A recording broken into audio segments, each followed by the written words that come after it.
Hello, my heart centric friends. AI can line up the facts, but can it really carry emotion?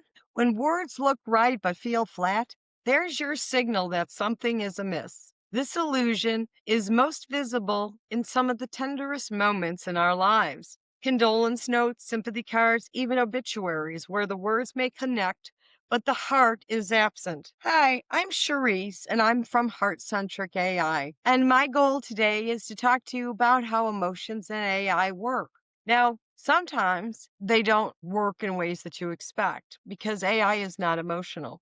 In this video, you'll learn how to catch missing emotional cues so you won't be fooled by polished but lifeless words. And I'll show you how AI is already being used in some of the most sensitive spaces like condolences, obituaries, and eulogies, and why it matters and how to approach it with care. And I'll give you my Spot the Illusions checklist so you can practice for yourself.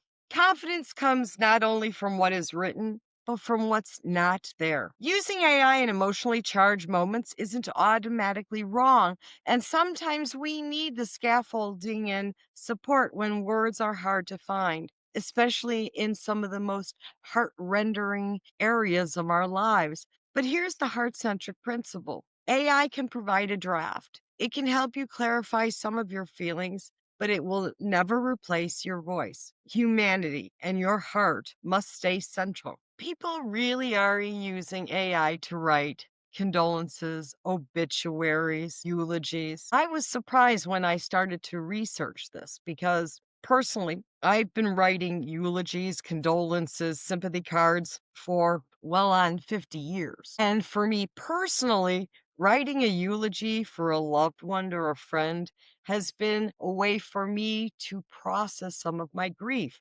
But I know that I'm kind of unique in that because I write, I cry, I rewrite, I cry. And as I do that, I'm releasing my sorrow and grief while reliving good moments. But many people can't do that. They find it very difficult to even understand all the emotions that they're feeling. In addition, sometimes there are emotions you've never really tapped into. And so you need some space. Add to that, situations like death are urgent in the sense that we need to do the memorial or we need to do the eulogy. We need to do so many other things that our emotional bandwidth is just very narrow. I couldn't believe actually that AI is being used in this area because I thought, ooh, how could that possibly be?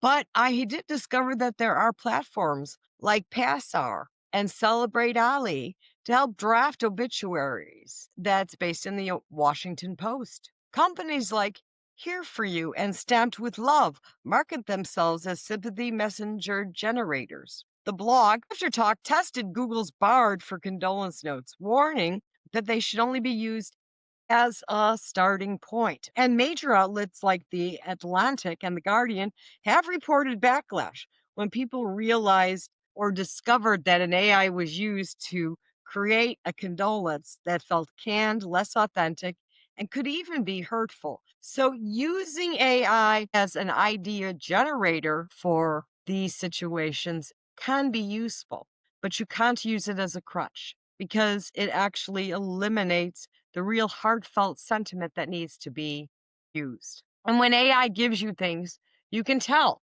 Look for the missing emotions and then how to restore it. Sentences will flow, but they'll be monotonous or monotone. So when you get a response from AI, the best way to do it is to read it out loud to yourself. Would you say those words? Do they resonate in your heart? Are they a cadence that you would say? Are there forced issues or statements of empathy? AI will throw things together like thoughts and prayers, deepest sympathies. And while those are valid, they sound hollow. Think about it when you have been to a place where somebody needs to empathize with you and they use those canned phrases. I mean, we have that situation happen on a regular basis in our lives.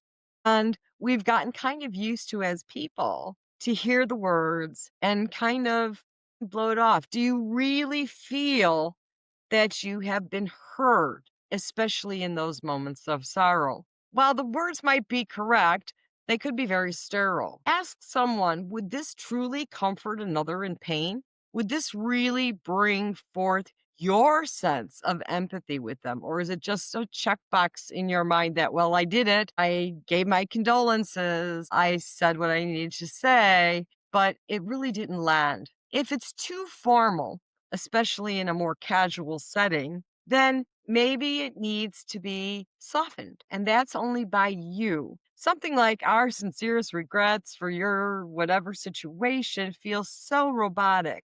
And while the language of grief and the language of sharing with others in compassion and empathy is changing so that we aren't so formal about it because we individually are learning about our emotions. AI can't do that. It doesn't know how to do that. It doesn't know how to pivot. And AI can't recall detail.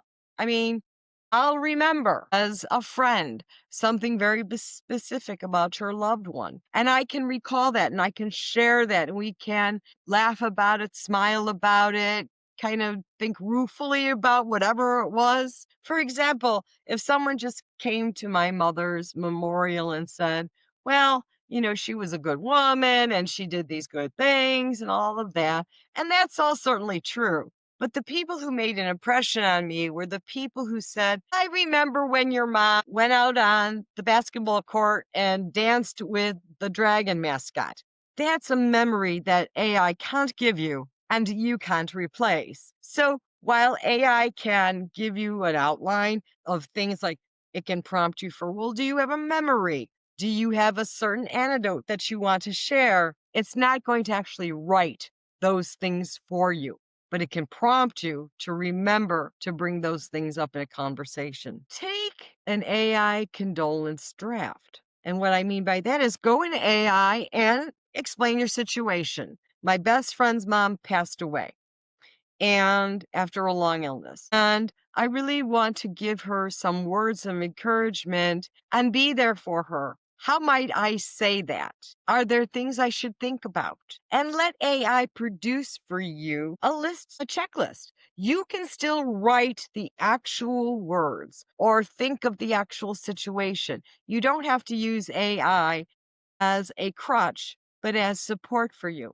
And by taking and doing some practice with AI, using your own heart and memories, you can make it switch into something real. So AI doesn't replace you and it doesn't replace the sentiment, but it absolutely does give you support in saying things in the most difficult of times. And when you practice these steps, stop and second guess the tone of it.